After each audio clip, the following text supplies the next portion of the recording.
We continue with another international guest who also works in Montevideo because he's a professor in IEEM, the business school of the University of Montevideo, and I'm referring to Luis Manuel Callejas. Luis Manuel has been in many positions as managerial positions, and also a consultant who has prepared strategic plans for insurance companies, banks, in several European cities and also in the United States. He has also worked for social public organizations. He has a master in economics and business administration from the University of Navarra, and he also has a degree of physics from the University Complutense of Madrid. This afternoon, Luis Manuel is going to tell us about the collegiate direction of work teams. So let us give him a hand. Welcome, Luis Manuel Callejas.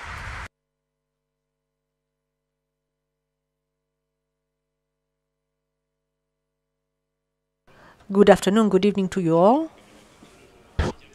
What I'm going to explain is not the most brilliant part of the afternoon, and I always have to dance with the ugliest one, but actually I'm married to a Uruguayan woman, but I did not dance with her when I was young.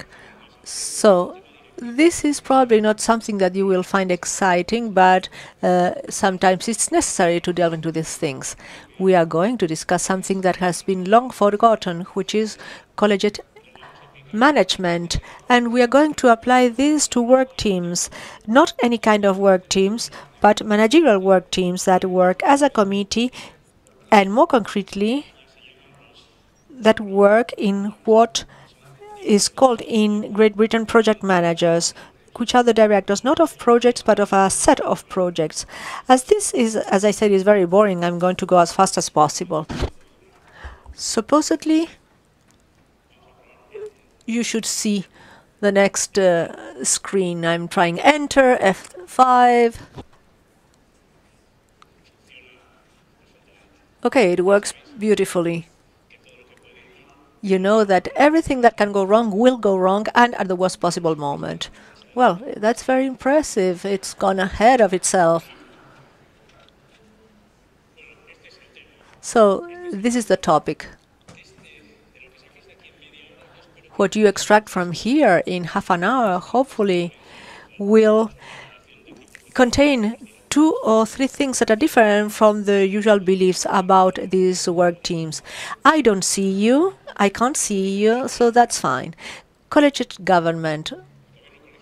Collegiate government was born to avoid personalism and a certain tyranny of those who direct, and despotism on the one hand, and also to benefit at the maximum from the talent of other people, like my predecessor. A very nice guy, but try working with him. And I know it with good reason. I've been there. So externally, this is a form of government that comprises many peoples. In the forms of government, you can have only one person or many. So hopefully from this government body, there will be only one decision coming out. But collegiate teams go deeper, and you have to analyze how decisions are made within these collegiate teams. There's one thing to clarify. The collegiate government looks for unity and continuity, and not so much for efficiency in the short term. So what's its purpose? Well, its purpose is to keep the company sustainable in the long term, but it's not efficient in the short term. I will see that in a minute. In this case, it's not about reaching decisions unanimously. Sometimes unanimity is very dangerous, or even having a great majority. What the point is to analyze every opinion of talented people who are part of the team based on their experience. And usually, if there is voting, the minority that loses should not consider that the result that was different from theirs is not unacceptable. This is tough unless the people who are team members have a great unity of criterion with regard to the purposes of the work team and also the means with which they work. And of course, they have to be experts in their subject. In Latin America, at some point, people think that when they get into a teamwork, just because they were appointed, they become experts, and this is very tough.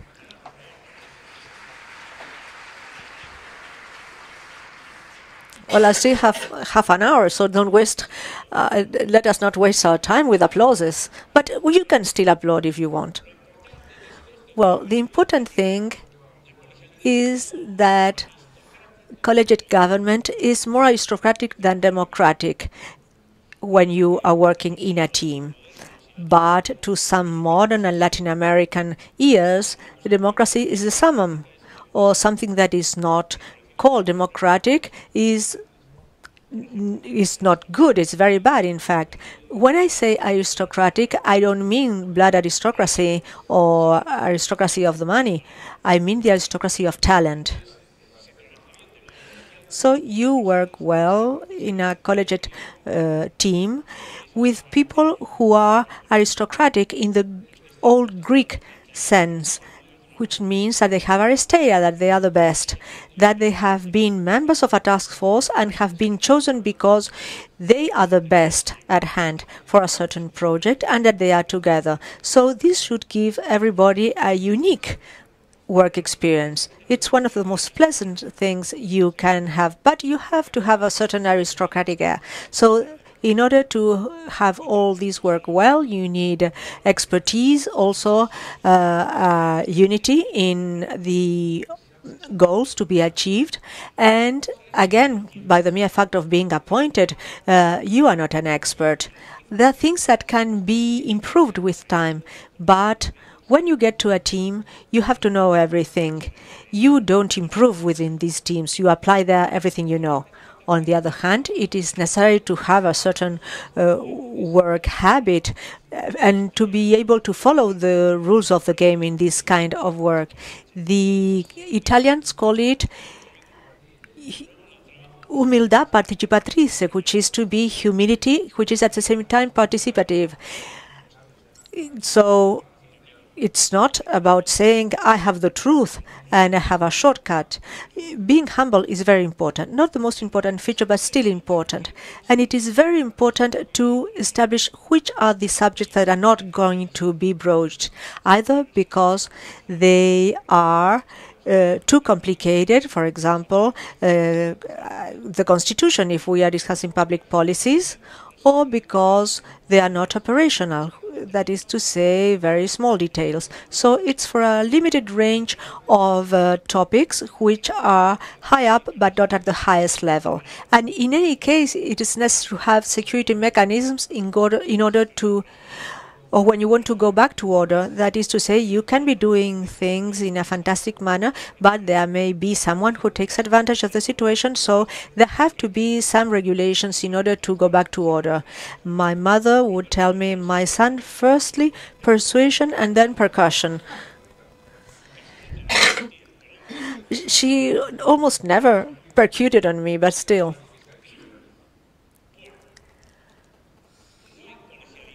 So there's no collegiate government without delegation. And to say it as fast as possible, delegation is decisive, both with or without collegiate government. So you can say the following. If I decide and I delegate well, I also direct well. But if I don't delegate, I cannot direct. And if I delegate so-so, then I can direct or manage so-so too. And this is something that has been forgotten to a large extent. Of course, nowadays people talk about empowerment, but it's much more important that it seems to delegate. And in the case of collegiate government, this way of managing is not does not function well if you don't delegate well. For example, urgent matters or things that are very specialized in their execution. And what else do we need to delegate? Finally, what is important is what you see down here. When you go up the pyramid of responsibilities in the company, the content of the decisions, among many other aspects, have three features. The higher you are, the more future you have, the more content for the future these decisions have. And the higher you go, more seasonal topics you have. You don't receive the normal stuff. That is why you cannot be like Aunt Matilde, that cannot be upset.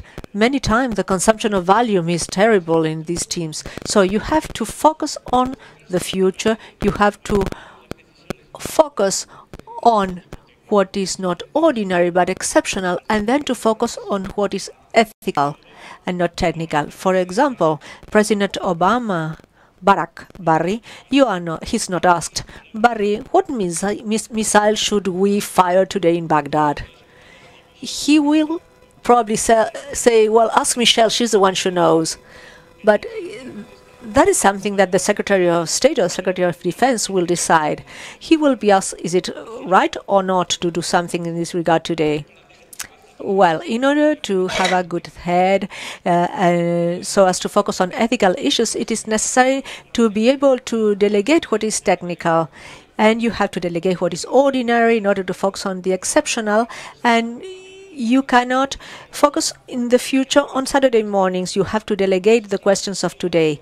This doesn't mean that you only devote your efforts to the future and to what is exceptional and ethical, but that is your main responsibility. So one interesting thing, if you don't delegate, when these topics are mixed, when the topics that are important are mixed with what is urgent, what gets lost in the process?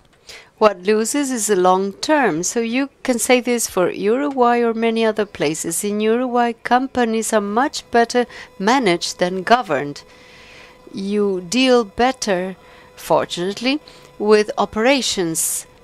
Treat your customers well, suppliers well, but many times sustainability of the company or its continuity are dangling in the air.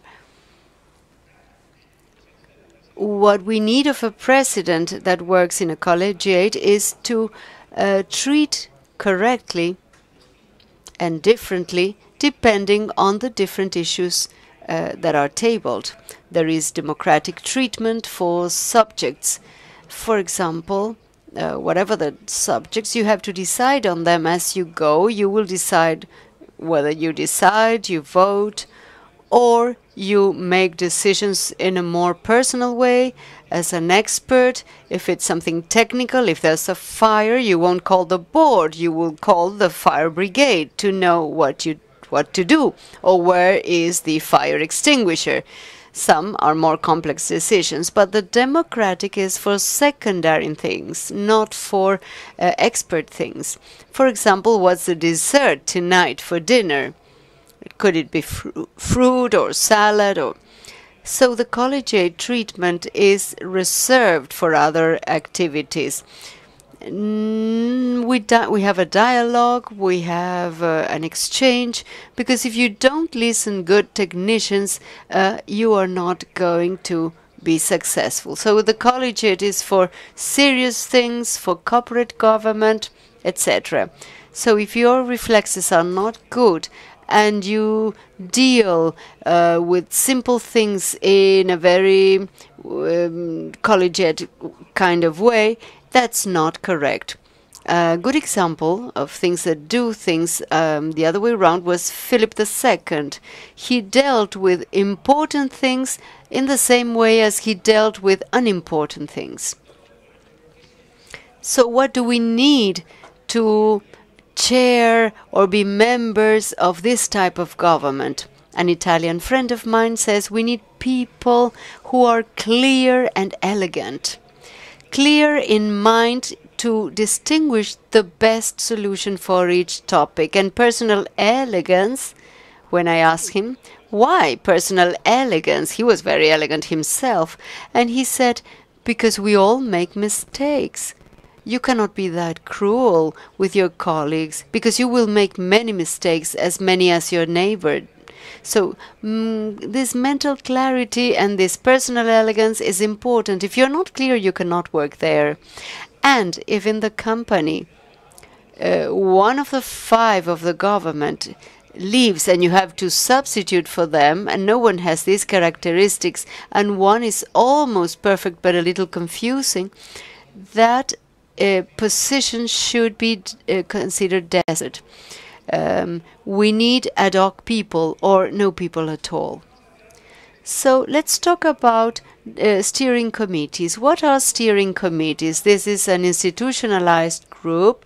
It's not just a group that meets walking the corridors or that meets once a month. This is an organized, systematic group with people holding specific positions in the company, not because they are curious. They have their responsibilities and they get together to deal with important matters. And remember that good technicians are not always the appropriate people for a steering committee. Some people are very good, but they don't know how to work in a committee, or they don't want to be part of a committee. So we do what we can. So this steering committee is a group that directs a program. According to the British, a program is a set of projects that are somehow related, projects that have their own project manager. But to steer that group of projects is the job of the program manager. And program management has many characteristics similar to that of the government, more than to project management. And this is decisive to such an extent that I will start from the bottom. A program manager is not a project manager with experience. There is a difference in the quality. You may have a person who has directed high technology projects. He is excellent, but being so good, he never becomes a program manager. That's a different story. At the IES in Spain, we've seen, and this is very interesting, curiously enough, for the program manager, there are people who are good, people who were considered lost, like friends who worked in different countries and different fields. We do not know what to do with them. These people are good, so we need to rescue them. So we'll talk about the program manager. The lack of control cannot be overcome by working more. To control things, it's not a matter of working more, it's a matter of working differently. Each project needs to have a project manager, correct? But what is important is this part. This is a program. We have to work as a helicopter and not as a jet. You moderate the speed, you speed it down, depending on the details, depending on the subject at hand. But we all have to be clear about the following. Not all subjects have to be treated alike. We must give priority to different topics. And I remember a saying, the Romans would say this: the science of good government is the science of the important. If we don't have a tuned-in instinct to determine what is important, we have to do something else. This is helicopter mode. Come closer down and then focus. It's not a matter of treating everything alike. Those of you who know science know typical deviation. It's like what the mathematicians call it. You have to know the typical deviation of variables so you don't get worried about any variation. Things vary continuously, so you need to know what is normal and what is not. That is why, in general, people with experience or people who are bold are calmer. Their external behavior is calmer because they know when to go crazy, if they have to go crazy at some point. So you need to know about this. And you need to support, you'll see this later. Please remember this idea. A good program manager is not a project manager with experience. He's something else. How do we learn that? What do we need to do first? Well, first I need to focus on these 3 things and say, just to give you an idea, this is all planning engineering, the PERT of different jobs. A project manager project has a PERT of jobs or tasks, but the program manager is a PERT for resources, how to allocate resources in different projects at different times. Of course, you don't give out the resources alike, and there has to be a hierarchy. This in terms of the business. Now, regarding the organization, the program manager does something very important. He directs program committees where all directors of projects are present, and he coordinates, he looks, he observes. He does a strategic coaching, and this is very modern. In Uruguay, you love coaching. You love coaching more than other things. I'm surprised. And leadership, well, what about leadership? That's something you really like. A professor from Madrid that came to Montevideo, Santiago Álvarez de Mont, has several books written on leadership. On odd years, on even years, he writes against it. In odd years, he writes in favor of it. So he has identified 243 different definitions of leadership. So in a class, he always does the following. Conclusion number 1. All of us are leaders, no doubt. Who's not a leader? Or in 42 or 147, there are different ways in which you can lead. So you do an operational strategic coaching. I have no idea. Ask somebody else. I don't know what it means. But they told me it's something important. Then he's the one who produces a report with the CEO or to the board of directors. He's like a buffer zone between the board of directors and the rest of the operation divisions. So he must be flexible. This is not something that you obtain by simply being a project manager. You achieve this by having your own flaws and knowing that you have your flaws. I'll keep quiet because this may be a little misleading. But look, can you see at the top up there? These are profiles comparing the project manager in blue and the program manager.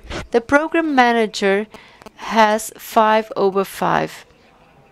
And these things are not hard, they are soft. A sense of cost and profitability. Some people have it. They were born like that. My son, one of my 5 sons, is like that. Then I have a daughter who's not like that at all. She resembles me, but not physically. All right, a sense of cost and profitability. Look at this. Capacity for decision making. What does it mean? It means a person that decides at the right time and says, I have no data. I need more data. It's funny to make decisions without data. With data, I can do it.